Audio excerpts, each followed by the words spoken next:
오늘 마태복음 25장 31절로 46절에 본문의 말씀을 가지고 제목은 성공은 지극히 작은 자를 돌볼 때라는 제목으로 말씀을 전하겠습니다. 성공은 지극히 작은 자를 돌볼 때 제목입니다.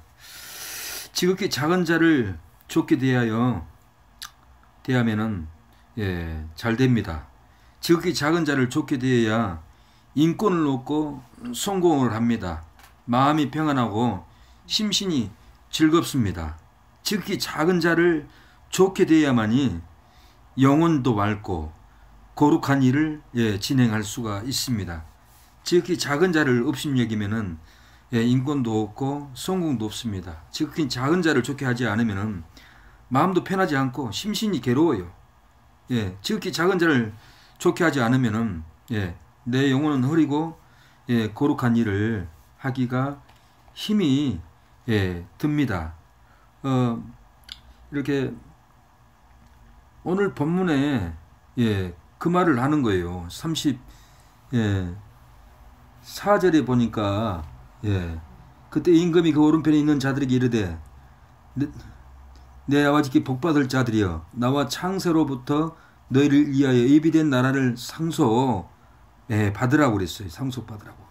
왜 그렇습니까? 내가 줄일 때 너희가 먹을 것을 주었고 목마를 때 마시게 하였고 나그네 되었을 때 영접하였고 벗었을 때 옷을 입혔고 병들었을 때 돌아보았고 옥에 갇혔을 때 와서 보았느니라. 이렇게 지극히 작은 자를 돌봤다라는 거예요. 상속받게 된다라는 거예요. 상급받게 되었다라는 거예요. 이렇게 지극히 작은 자를 돌볼 때 잘 됩니다. 작은 자를 돌봐야 돼요. 이 사도행전 3장을 보면은 도로가가 죽었어요. 사명 감당하다 죽었어요. 그런데 사람들이 우는 거예요. 도로가가 죽었다고. 베드로 사도가 옵니다. 베드로 사도요. 도로가가 어려운 사람들 위해서 옷을 지어 만들어 놨습니다. 이렇게 지어 만들어 놓고 죽었습니다. 그러니까 이 베드로는 이렇게 구제를 많이 하는 도로가를 살려야겠다. 간절한 마음으로 하나님께 기도합니다.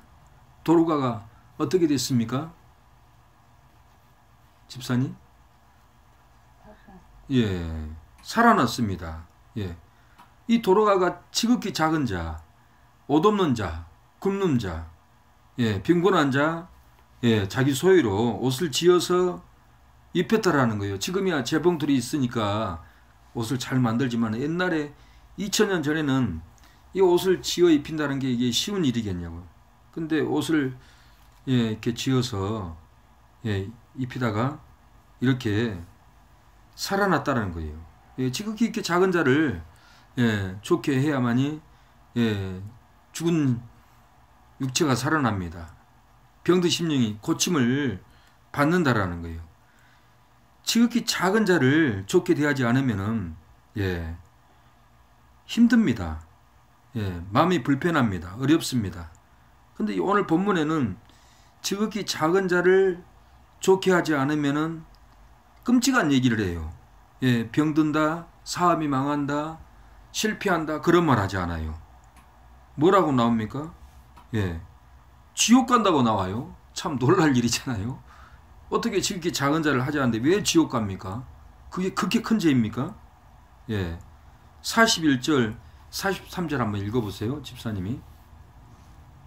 41절. 또 왼편에 있는 자들에게 이르시되 저주를 받은 자들아 나를 떠나 마귀와 그 사자들을 위하여 예비된 영영한 풀에 들어. 더. 내가 줄일 때 너희가 먹을 것을 주지 아니하였고 목마를 때 마시게 하지 아니하였고 나그네 되었을 때 영접하지 아니하였고 벗었을 때 옷 입히지 아니하였고 병들었을 때와 옥에 갇혔을 때 돌아보지 아니하였느니라 하시니. 보세요. 46절에 뭐라 43절에 병들었을 때, 예, 갇혔을 때 돌아보지 않냐 했고, 그러면서, 예, 46절은 저희는 영벌에, 의인이 영생에 간다라고 그러잖아요. 예, 이렇게 말을 합니다. 이 얼마나 이 무서운 성경 말씀이에요. 정말 이렇게 갇힌 자, 벗은 자, 예, 병든 자 돌보지 않으면 진짜 지옥 갈까요? 예, 예수님 믿으면은 누구든 영원히 거듭나서 천국 가는데 이거 무슨 일이에요? 참 놀랄 일이에요.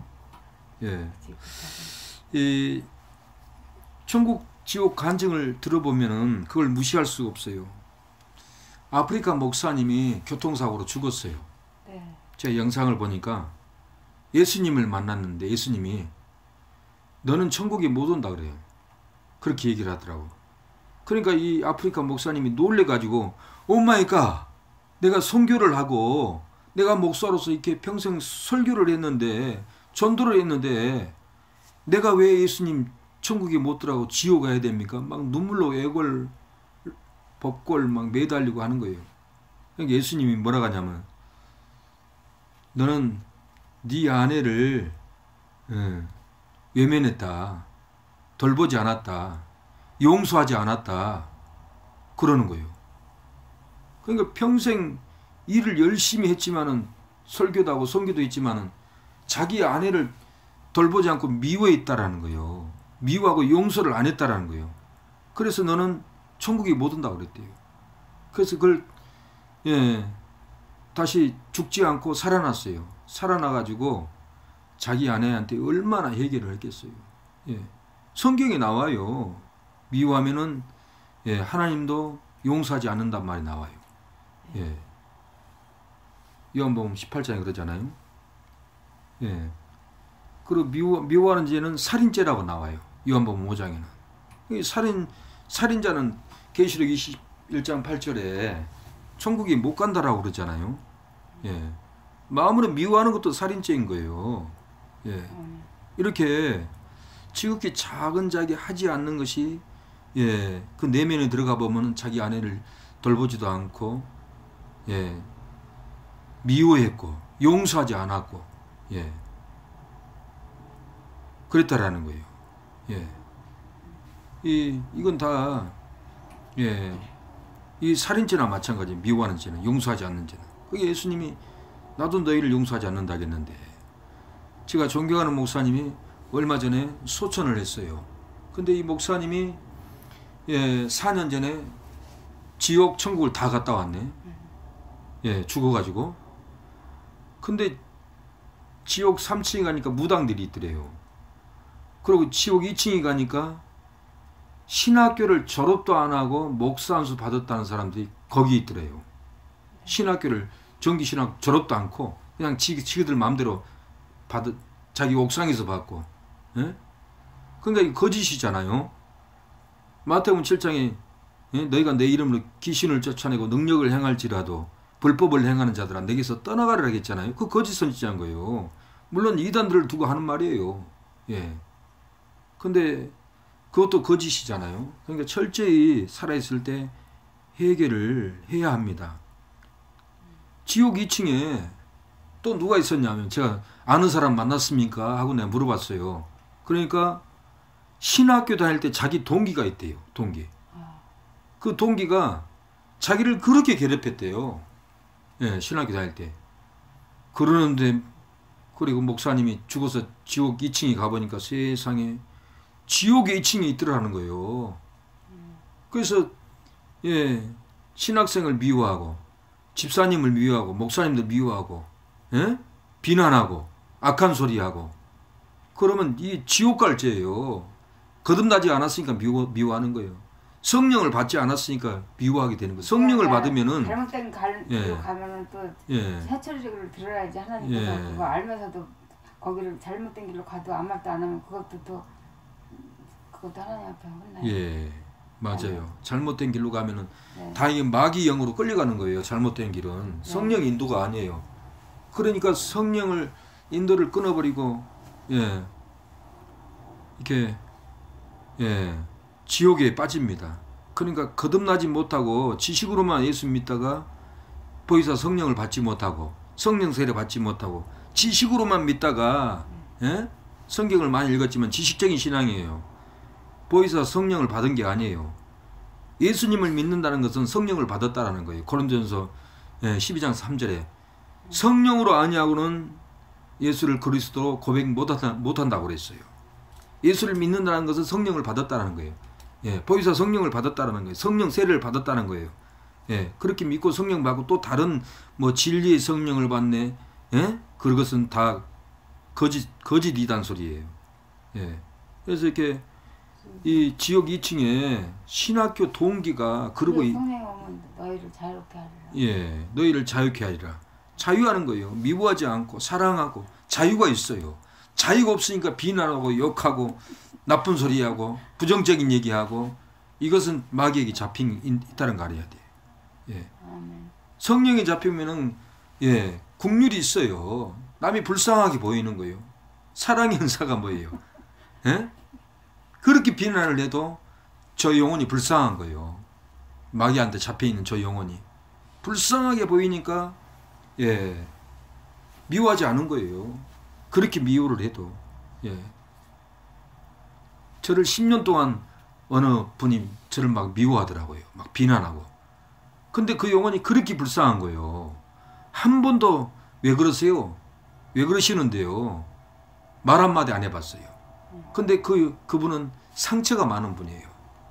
남편한테 두들겨 맞고 막 상처가 많기 때문에 남을 비난할 수밖에 없는 스타일이더라고. 그 상처를 알기 때문에 불쌍해 보이지 왜 그러시냐고 같이 싸우겠어요? 아니라는 거예요. 같이 싸우고 한다면 이게 문제가 있어요. 환자하고 어떻게 같이 싸워요? 물론 이제 가까운 자기 아내나 여친이나 안 싸울 수가 없어요. 같이 살고 교제하다 보면. 그런 것은 서로 깊은 교제가 있으니까 다툴 수도 있어요. 그런 것까지는 그런 게 아니에요. 남하고 안 믿는 사람하고 그렇게 덕이 안 되게 싸워서는 미워해서는 안 된다라는 거예요. 또 가족은 사랑하기 때문에 싸워요. 서로 잘 되게 하려고. 미워서 싸우는 게 아니에요. 거짓말도 미워서 거짓말을 하는 게 아니에요. 선한 거짓말이 있어요. 하얀 거짓말. 잘 되게 하려고 축복하려고 그런 의미가 있다라는 거예요. 근데 일방적으로 신학교 동기를 미워하고 그러다가 지옥에 가 있다 하잖아요. 지옥에. 이거 무서운 일이에요. 지옥에 안 갈지라도 우리가 주위에 형제들을 집사님들을 또 선교사님들을 미워하고 돕지 않는 것도 죄예요. 돕지 않는 것, 돌보지 않는 것도 죄예요. 제가 안양에서 목회할 때 어느 집사님이 병원에 입원해 가지고 두 인대를 수술해 가지고 헬체를 타고 다녔습니다. 근데 그 집사님이 저희 교회에 오셔가지고 고백을 하더라고요. 내가 이렇게 두 발을 불구가 된 것은 목사님, 내가 한번 길을 지나가는데 이 장애인이 자기를 도와달라겠대요. 장애인이 길 지나가는데.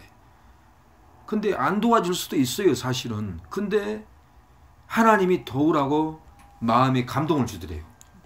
근데 도와달라고 이렇게 하는데 얼굴을 돌려버리고 그냥 못 본 척하고 지나가 버렸대요.